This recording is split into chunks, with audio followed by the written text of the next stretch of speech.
Ngayong araw, ang schedule ko for PMS sa Shell. First time ko nga pala magpapa-change oil dito. Ang inabail ko nga ay ang change oil, brake cleaning at ang wheel alignment. Bago nila umpisahan, i-check muna nila lahat at sasabihin nila kung ano ang mga dapat palitan at ang mga okay pa na piyesa. Dito nga nagsimula nang mag-drain ng oil si kuya bago niya i-check ang iba pang parts ng auto ko. Ito nga pala ang ginamit kong engine oil, Shell Helix Fully Synthetic.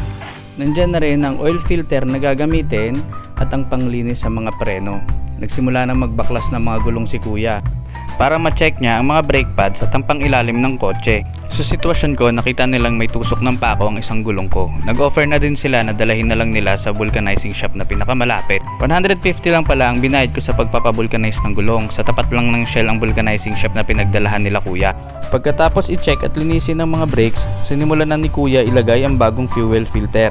Bukod doon, nililinis na rin pala nila ang cabin filter at air filter ng engine mo kung ayaw mo pang ito papalitan. Chine-check din nila ang brake fluid, wiper fluid at ang radiator coolant. Overall, chine-check naman nila talaga ang buong kotse. Tuturuan ka pa nila dito ng mga ilang DIY tips. Dito nga pala nagsisetup na si kuya ng gamit para sa wheel alignment. Maayos at mabusisi ang pag-wheel alignment nila dito. Isa pa sa mga nagustuhan ko dito ay ang libreng underwash at car wash. Mabusisi nila kinukuskus ng maigi lahat ng putik sa ilalim at sulok ng inyong kotse. Ito rin ang isang dahilan kung bakit maraming nagpapa-PMS dito. Bukod sa maayos at malinis ang trabaho, mabait at maayos kausap ang mga tao dito. Overall, nasatisfy naman ako sa lahat ng ginawa dito sa auto ko kahit na first time ko magpa-PMS dito sa Shell.